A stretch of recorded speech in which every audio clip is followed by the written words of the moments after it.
We just hit 100 subscribers. We just celebrated that mini celebration. Clap, applaud. Now let's go ahead and get into this tweet. Let's go ahead and get into this reaction. How the Pelicans wasted 13 first-round picks in 7 years. Chat, y'all know that the New Orleans Pelicans is my favorite NBA team of all time. I love the Pelicans. I'm a diehard Pelicans fan. I've been with Pelicans fans since like 2016 to 2017, whenever I first got NBA 2K17.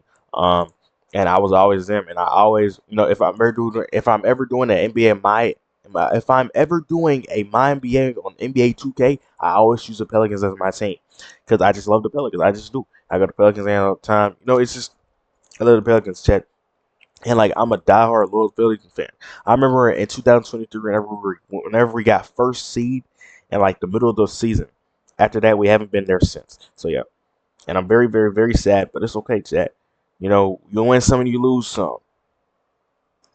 You took a break, you were starting to blow up from like 5 to 50. Look, see, back in Dario, 2019, you're New right. Orleans was in complete So I took a disarray. break They barely because I won was 30 trying to games. find They fired the another general method, but manager, I'm and the back on face this of their method. franchise, and But Anthony Dario, Davis, he yo, wanted out. A rebuild Dario, if wasn't you a have choice, Instagram, it was inevitable. But somehow, everything this just is fell why. their This is way. why I They took a got break. completely lucky. I First, got New 6,000 Orleans followers won on the Instagram draft. They got the #1 overall and pick and selected Zion Williamson, one of the most hyped prospects in the 450 last members in 25 the years. Instagram After that, channel. they traded Anthony Davis to the Los Angeles Lakers, and in return, they received a massive haul. Lonzo Ball, Brandon Ingram, Josh Hart, and a lot of draft capital. One of the picks that they received was the 4th overall pick in the 2019 draft, which was DeAndre Hunter, who they immediately flipped on draft night for Nickeil Alexander-Walker, Jackson Hayes, and even more draft capital. Wait, so Ball, hold on. Brandon Ingram. All right, See, Chad, let's back go in ahead and restart it. 2019, New Orleans was in complete disarray. They barely won 30 games. They fired their general manager, and the face of their franchise, and Anthony Davis, he wanted out. A rebuild wasn't a Chad, all this choice, stuff it just was hurts me. inevitable. But Like, somehow, dude, everything just fell their way. They got completely lucky. we lost First, AD, and New then he went Orleans to win the won the championship draft. right They after. got the #1 overall pick and selected Zion We're Williamson. not even in the playoffs right now, Chad. Like, come on, dude. One of the most hyped prospects in the last 25 years. After that, they traded Anthony Davis to the Los Angeles Lakers, and in return, they received a massive haul. Lonzo Ball, Brandon Ingram, Josh Hart, and a lot of draft capital. One of the picks that they received was the 4th overall pick in the 2019 draft, which was DeAndre Hunter, who they immediately flipped on draft night for Nickeil Alexander-Walker, Jackson Hayes, and even more draft capital. But it doesn't stop there. A year later, they decided to move off of Jrue Holiday, sent him to Milwaukee, and in return, they received Eric Bledsoe, Steven Adams, and you guessed it, even more draft picks. Within a year's time, New Orleans turned a complete dumpster fire into the perfect rebuild. The #1 overall pick, who was perceived to be a generation. I'm still sad that we traded B.I. Chat. I am. Well, why would we trade Brandon Ingram? Like, prospects, a future all-star in Brandon Ingram, a bunch of young players, and again, for the next 7 years, they had 13 first-round picks. Who cares about the seconds for a second? 13 first. We look back at OKC and believe that they had the blueprint. No. New Orleans was a team that everyone thought was going to be put on the map. The team that was really going to set the tone for the next handful of years. And fast forward to where we are today, and somehow they are worse than where they were back in 2019. Within these last 7 years, they finished with a losing record, back-to-back seasons with below 30 wins, heading into the offseason without their own first-round pick, and next year, they've already committed nearly $200 million to their payroll, and about 85% of it is... Zion's getting $40 million next year. Jordan Poole, $34 million next year. DeJounte Murray, $32 million next season. Trey Murphy, $27 million next season. Herbert Jones, $14 million next season. Kevon Looney, $8 million next season. Jeremiah Fears deserved, so Sadiq Bey deserved. John Hawkins, $7 million. I'm from Russell though. What's it dope? Hey bro, shout out Russell though, bro. How are you, bro? Hey, bro, I'm good. I'm just getting this reaction on how the Pelicans is my favorite team, and my team's not really good, to be honest. I'm not even gonna lie. And like, I'm reacting to this video. I'm trying to see like the full breakdown of my own team. I really know because I watch it all the time, but I'm just reacting to it on stream. How we wasted 13 first round picks or something in 7 years. In 7 years, dude. Like, what have you been doing today, though? Chat, Pelican, we need to go through another Guaranteed. rebuild, chat. This is easily the this ain't gonna cut worst it, chat. rebuild possible. So how did we get here? Well, the truth of the matter is And it hurts me everything to started see to this, fall chat. apart pretty instantly. On one hand, you had sign of real hope. Brandon Ingram, coming off real health scare with blood clots the year before, not only returned healthier, but also had a breakout season. He exploded as a near 25 point per game scorer on more than respectable efficiency, and not only was named the most improved player of the year, but also was an all-star. Lonzo also took a real leap offensively, transforming himself from a non-shooter into a legitimate floor spacer, hitting 37.5% of his threes on more than respectable volume. And then on the other hand, everything wasn't so great. Both Nikhil and Jackson turned out to be much bigger projects than people originally anticipated, while Hunter out in Atlanta gave instant impact as a starter. And then a much bigger concern was Zion in his health, as the centerpiece of the entire rebuild suffered a torn meniscus in his right knee before the season even began. What was supposed to be a... Yeah, I was so sad whenever Zion got injured right in the Summer League. First game of the Summer League, too. Like, dude, then he couldn't play out so long. Like, bro, come on, dude.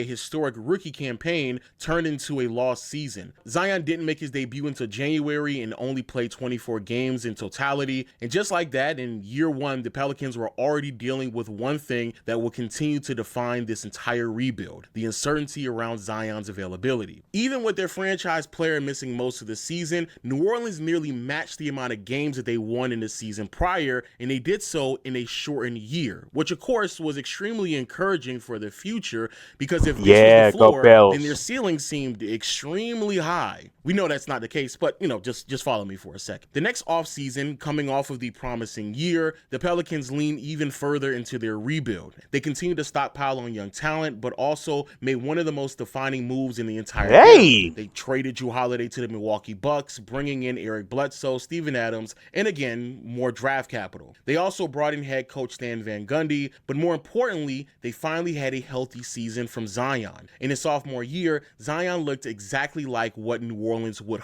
Yo, I ain't gonna lie, bro. Zion went off sophomore year for sure. 27 points on a 60% shooting.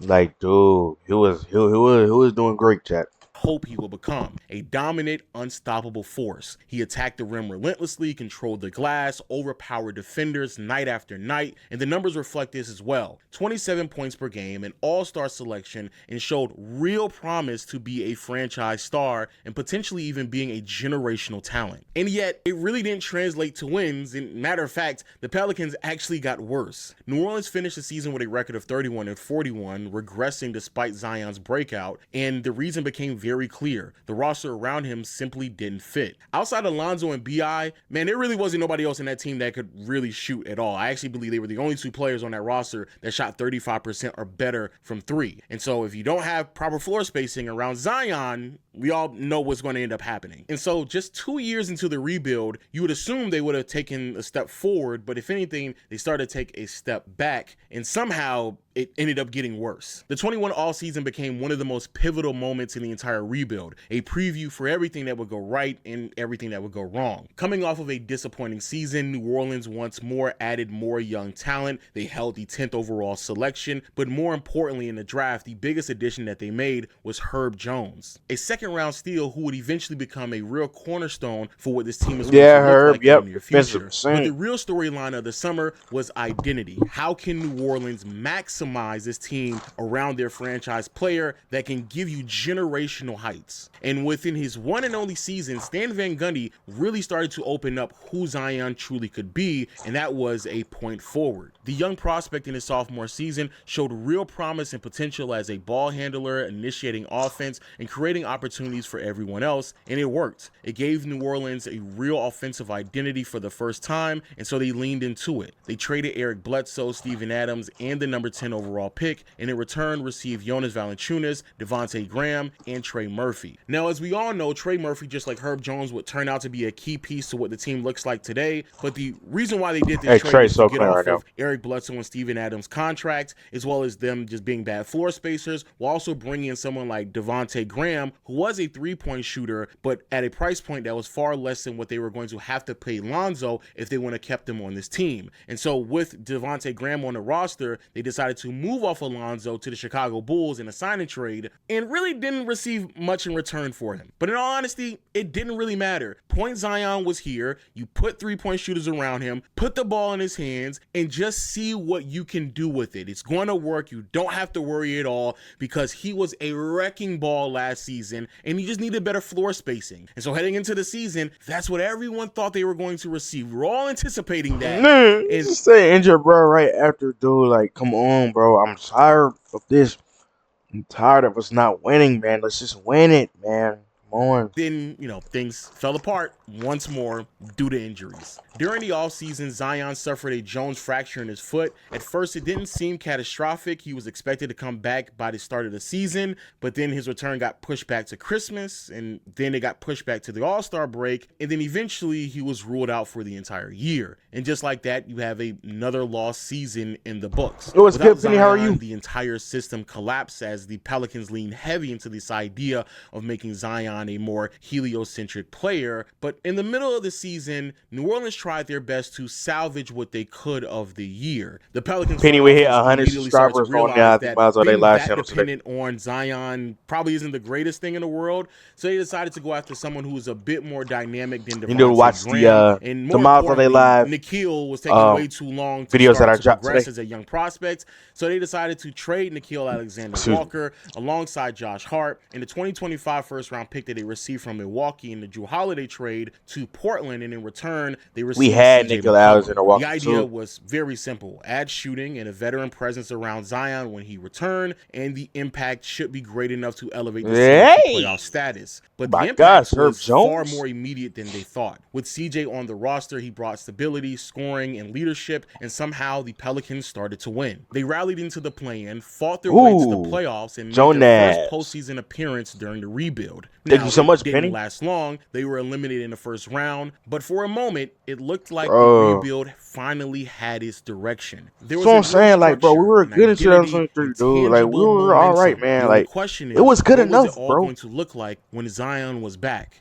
Because of that curiosity, the following You're not gonna lie offseason every day was now. pretty Again. quiet. No major overhauls, no drastic moves, just subtle additions, and the belief Gotta stay on that that the grind. foundation was already in place. New Orleans locked in an undrafted gem in Jose Alvarado, and one of the picks from the Anthony Davis trade finally conveyed, turning into the 8th overall selection, which turned out to be Dyson Daniels. And for the first time, the Pelicans head coach went into the offseason. Can't believe we traded him with too. something rare in this rebuild: continuity. Because the biggest addition that they were looking for wasn't going to come from a trade rather than health. The Pelicans went all in on Zion that offseason, signing him to a 5-year rookie extension and fully committing into the idea that he was going to be the future of the franchise. Early on, it looked like everything was really panning out. New Orleans got off to one of the better starts in years. Yeah, B.I. was playing some of the best basketball of his career. Okay, CJ B.I. fit in seamlessly Alright, as a second CJ. scoring option. Bro, everybody really doing good, Trey dude. Murphy It's and just, Herb I don't Jones were know, making bro. real immediate impact to this team, but the biggest difference was Zion. At 22 years old, Zion picked up right where he left off in his sophomore season, dominating the paint, overwhelming defenders, and putting up absurd numbers. He looked like a superstar, and it was translating into winning. By January, the Pelicans had a record of 23-13, and they were in the thick of the playoff hunt in the Western Conference. And then everything kind of fell apart once more. Zion went down with a hamstring injury, which at first his injury didn't seem that serious. He was expected to come back by the end of January, then it got pushed back to the end of All-Star break, and then you kind of know the rest. He was out for the rest of the season. Once again, the entire system collapsed without him. The offense lost its identity, the momentum completely disappeared, and the losses started to pile up. Injuries to Ingram also didn't make things better, and the front office had to clean up a mistake that they made early on by bringing in Devontae Graham. And when they did so, they had to attach 4 second-round picks just to get off his contract, which meant even more assets down the drain. By the end of the season, the Pelicans had completely slipped, crawled their way into the play-in, but without Zion, they had no ceiling. And the season ended by the hands of the Oklahoma City Thunder. A season that was playoff bound once more ended very similar like the year prior. If your best player in Zion is not available, then what exactly can you accomplish? New Orleans kind of just rolled the dice once more the following season. They didn't really make any true adjustments or addition to the team. They drafted Jordan Hawkins, but for the most part, they just relied on their internal growth and rolled the dice once more in believing that we are great. We are a true playoff team if Zion is healthy and available. And once more, it really did pan out for them. Herb Jones took a leap as a shooter. Trey Murphy continued to rise. Dyson kept developing. Brandon Ingram consistently provided some scoring punch, while CJ McCollum provided the stability and consistency that you would see from a veteran. And finally, Zion was healthy. For the first and only time in his career, Zion played 70 games. The season didn't start perfectly, but down the stretch he found his rhythm. He closed the final months averaging nearly 24 points per game, and everything was clicking. New Orleans delivered, and they finished the season 49-33, the second best record in franchise history. This was it. This is the season that you're supposed to produce when you're going through a rebuild. 49 wins, nearly a 50-win season. But unfortunately, they're in a brutal Western Conference, so it ain't enough. 49 wins that season was only good enough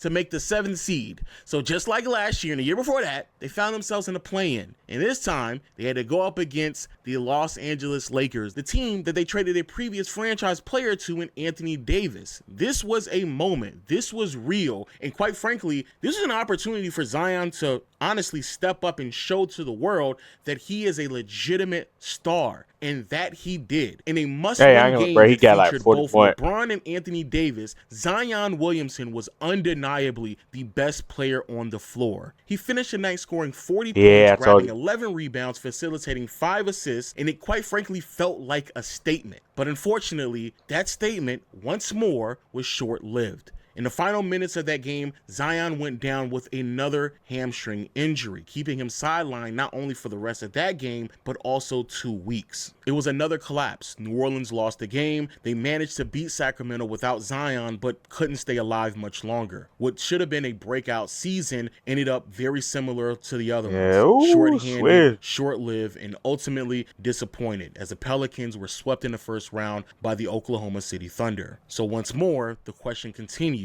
What exactly would this team look like if Zion was healthy? Or probably better yet, should this team even bank on that idea of Zion being able to finish an entire year? And because of that ideology and philosophy, bro, I don't know what our went team into is the going next to 2 years. What's going on here? Completely desperate. Doing a reaction and start to making very hasty decisions. what happened to the Pelicans, next basically. offseason, knowing that they don't want to overly rely on Zion anymore, and also knowing that BI's tenure in New Orleans is coming to a conclusion, as Ingram was looking for a max or a near max contract extension, and the Pelicans weren't willing to give him that, especially with both Herb Jones and Trey Murphy emerging as quality wing presence in the league. New Orleans knew they had to be a bit more flexible and versatile from a scoring perspective, especially in the backcourt. So what they decided to do was trade Dyson Daniels as well as 2 first-round picks to the Atlanta Hawks for DeJounte Murray. On paper, it made sense. Murray brought in perimeter defense, shot creation, and playmaking, a perfect blend of what you saw from Jrue Holiday and Lonzo Ball, with a slightly higher offensive upside. He was coming off of his best scoring season of his career, over 22 points per game, 6 assists, and easily the best 3-point shooting season of his career as well. This was supposed to stabilize everything and also give them far more flexibility moving forward, as they didn't have to overly depend on both Zion and Brandon Ingram if they needed to make any type of changes in their roster. But everything fell apart pretty quickly. DeJounte Murray broke his hand in his season debut, returned briefly, played about 30 games, but then tore his Achilles. Season over, and more than likely impacting the next one too. Just like that, the biggest move that the Pelicans made in the offseason is gone. And while this is happening, Dyson Daniels is over in Atlanta, and he's having himself a career year, scoring far better, being a better passer,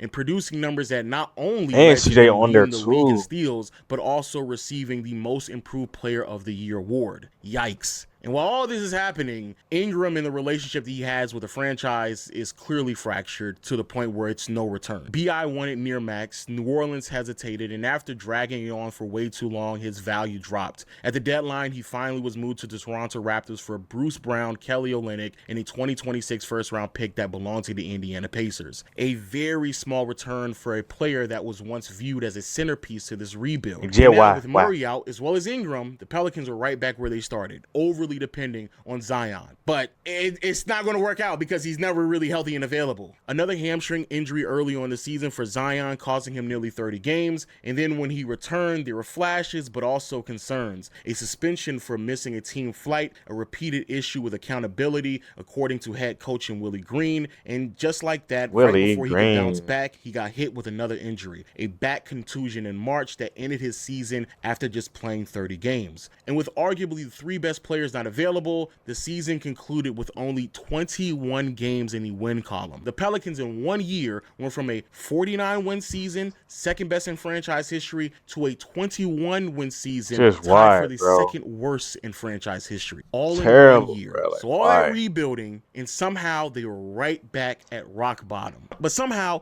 it gets worse. I don't know if I can write a script for how bad it's been for New Orleans this season. This year has been the season from hell. And it started last year when they fired David Griffin, the previous general manager, did a bad job. Okay, bring somebody else in. But then they brought in Joe Dumars. And Joe Dumars from day one has been doing some of the most ridiculous things. First thing he does, that 2026 first round pick that they just received after trading Brandon Ingram to Toronto, he decides to trade that pick back to the Indiana Pacers and in return receive the 2025 first round pick from the Pacers. And he does this in the middle of the finals. And then 2 days later, or a couple of games later, Tyrese Halliburton tears his Achilles, sidelined for the rest of the finals, as well as all of this season, which then translated them into receiving the second worst record in the NBA.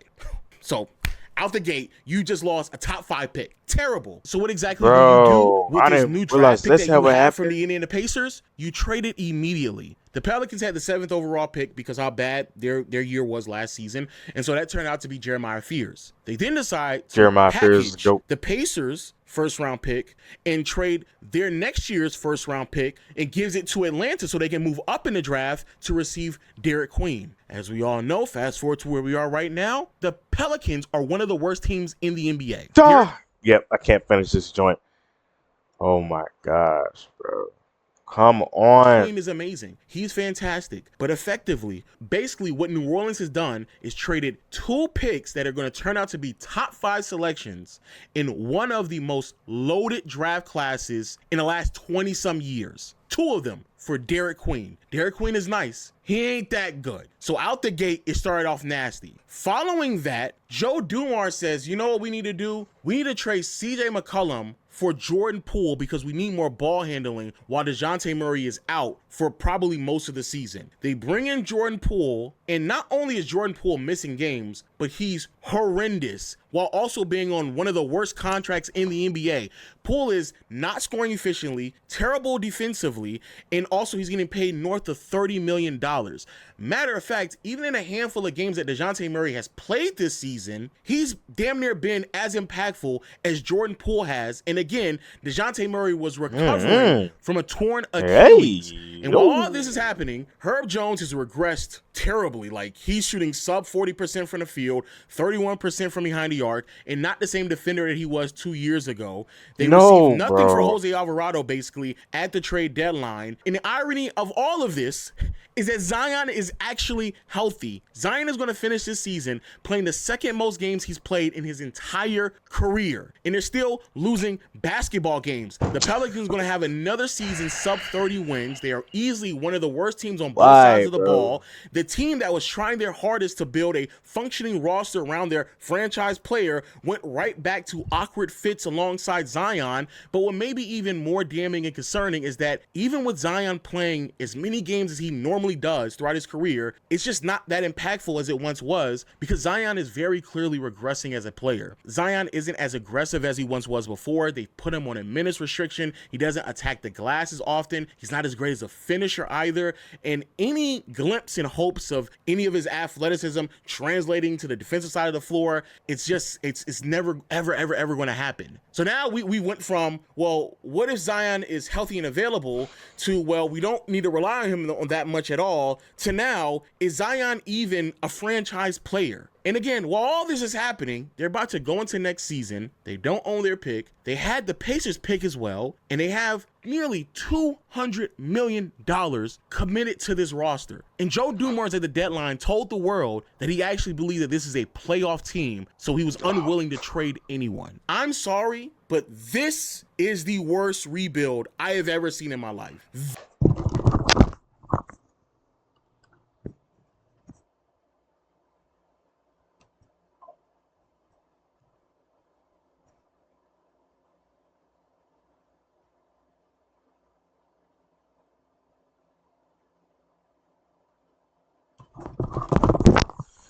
Oh, just why, This man? does not make any sense. Why mindset? There is no way that you start your rebuilding process with the #1 overall pick, 13 draft picks, a bunch of young players, and it is now translated to where we are today. The Pelicans are one of the worst teams in the league. They've only made 2 playoff appearances, and the player that they call their franchise guy has not played a single minute of playoff basketball. And now here we are 7 years later, and we don't even know if that's the type of player that you want to build around, because Zion's impact it's not where it was a handful of years ago. And we're talking about a player that relies on athleticism, who's very rarely available to play more than 60 games a year. This is bad. This, in my opinion, is easily the worst, and I do mean the worst rebuild ever. But yo, those are my thoughts. Please let me know yours in the comment section below. Yep. I can't take this no more.